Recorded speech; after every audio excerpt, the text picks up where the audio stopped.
खबरों के निष्पक्ष विश्लेषण के लिए सब्सक्राइब करें Jantantra TV and press the bell icon. Never miss any update.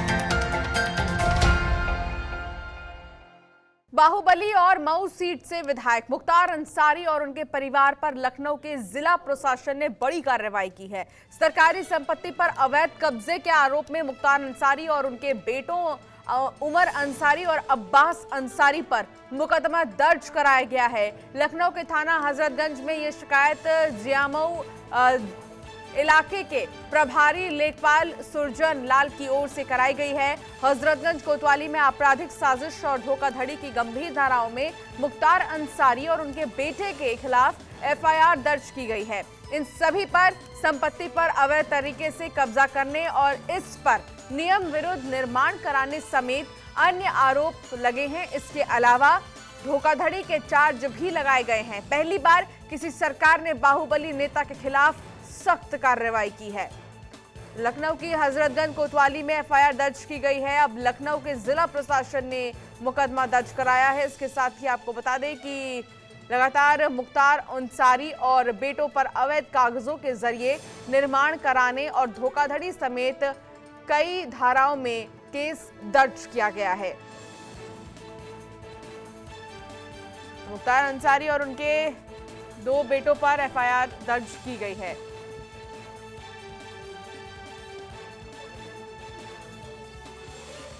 और पंकज चतुर्वेदी हमारे संवाददाता हमारे साथ जुड़ गए हैं। पंकज, सबसे पहला सवाल यही कि ताजा अपडेट क्या है इस पूरे मामले को लेकर, और अब क्या कुछ बातें आधिकारिक रूप से सामने आ रही हैं? क्या कोई बयान सामने आया है अभी अंसारी परिवार की तरफ से? देखिए, अंसारी परिवार की तरफ से अभी कोई बयान ऐसा नहीं आया है, लेकिन जो कल उनके लोग रह रहे थे, जब उनसे झड़प हुई तो पुलिस ने खदेड़ा और बाहर आ गए।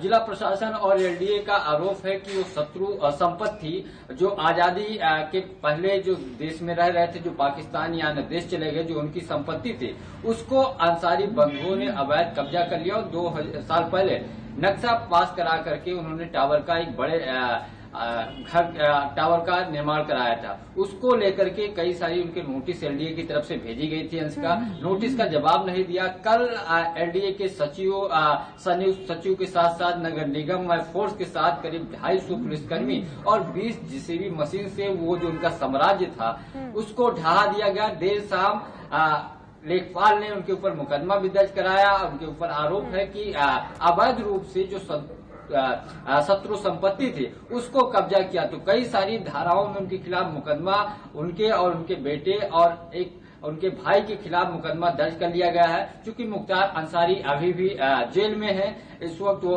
पंजाब में है। इसके साथ साथ जो उनके और लोगों पे जो मुकदमा दर्ज किया गया, पुलिस पूरे मामले की छानबीन कर रही है। लेकिन इसके साथ साथ जो भी उत्तर प्रदेश में इस तरीके से माफिया हैं, उनके खिलाफ लगातार कार्रवाई हो रही है। उसी कड़ी में चूंकि मुख्तार अंसारी के खिलाफ पहली कार्रवाई नहीं हुई, उससे पहले गाजीपुर मऊ में जो भी उनका आर्थिक रूप से सरकार का चूंकि अब गैंगवार या गैंगस्टर जितने भी इस तरीके के लोग हैं, उनका जो रसूख है वो सरकार तोड़ने में जुटी हुई है। उसी के कड़ी में जो लखनऊ में उनका टावर था उसको ढहा दिया गया। करोड़ों की वो एक बिल्डिंग थी जिसको अवैध रूप से एलडीए का कहना है कि बनाया था, जो शत्रु संपत्ति थी उसको कब्जा किया था। इसके साथ साथ कई और ऐसे माफिया हैं जिसपे सरकार लगातार कार्रवाई कर रही। जो उनका आर्थिक साम्राज्य था, जो कब्जा करके, चाहे जमीन का मामला हो या पैसे का मामला हो या अन्य तरीके से जो भी कब्जा किए थे, उन सब पर सरकार लगातार कार्रवाई कर रही है। मुख्तार अंसारी पे कल कार्रवाई की ही। इसके अलावा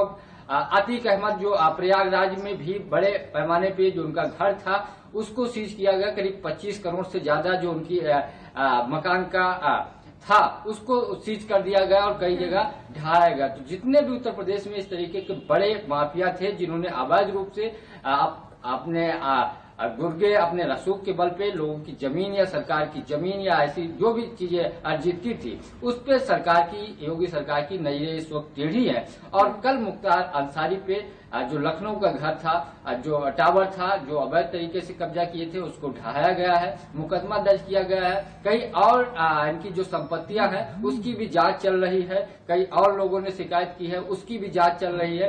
कई और ठिकानों पे जल्द ही मुख्तार अंसारी बंधु के खिलाफ सरकार और कड़ा कदम उठा सकती है।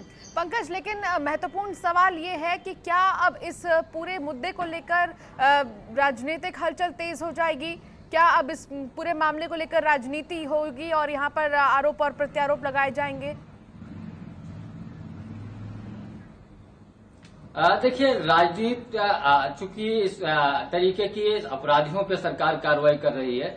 हालांकि विपक्ष पहले से ही कर रहा था कि सरकार बदले की कार्रवाई कर रही है, लेकिन विपक्ष के पास भी इस तरीके के लोगों पे जरूर किसी दल से जुड़े हुए हैं, लेकिन जो अवैध संपत्तियां अर्जित की है, जिनके ऊपर ऐसे दर्जनों मुकदमे दर्ज है, अगर उन पे कार्रवाई हो रही है तो मुझे नहीं लगता कि विपक्ष उस तरीके से सवाल उठाएगा। हालांकि विपक्ष को इस मुद्दे को लेकर के अंदर जरूर बातें चर्चा चल रही है, लेकिन पब्लिक मंच पे आकर के ऐसा बयान शायद ना आ पाए, क्योंकि इन लोगों का जो रिकॉर्ड है, कई सारे हत्याओं में, मर्डर में, गैंगस्टर, रास्ता, कई सारे ऐसी धाराएं जो इनके ऊपर लगी हुई हैं। अभी भी अंसारी बंधु जेल में है, चाहे वो विधायक कृष्णानंद राय की हत्या का मामला हो या लखनऊ के जिस मामले में कार्रवाई हुई है, कैंट में एक मुकदमा इनके खिलाफ दर्ज किया गया था। तो कई सारे ऐसे मुकदमे हैं। तो ऐसे लोगों के खिलाफ राजनीतिक दल भी बचने की कोशिश करते हैं कि उनके ऊपर आरोप न लगे कि वो अपराधियों को संरक्षण दे रहे हैं, अपराधियों के साथ खड़े हुए हैं। क्योंकि लगातार ये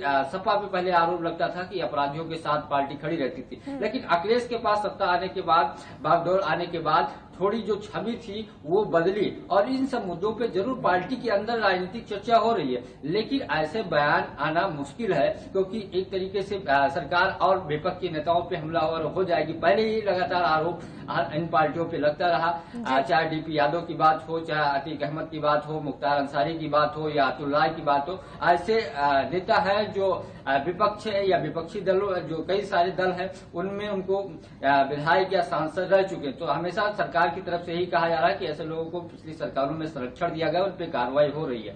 तो ऐसे मुद्दों पे राजनीतिक दल जो विपक्ष के हैं वो भी बच रहे हैं। चूंकि मुख्तार अंसारी सांसद हैं, पार्टी से हैं, तो वो पार्टी भी सामने नहीं आ रही है। लेकिन इस तरीके के अपराधियों पे सरकार लगातार कार्रवाई कर रही है, जिन्होंने अवैध तरीके से, चाहे वो जमीन हो या अन्य संपत्तियां हो या कई जगह ऐसे कब्जे की बात आई थी, उन पे लगातार कार्रवाई कर रही है।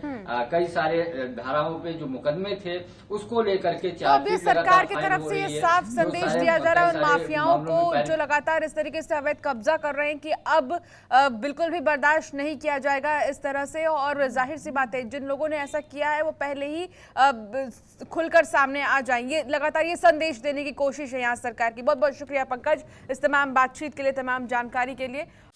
खबरों के निष्पक्ष विश्लेषण के लिए सब्सक्राइब करें Jantantra TV and press the bell icon. Never miss any update.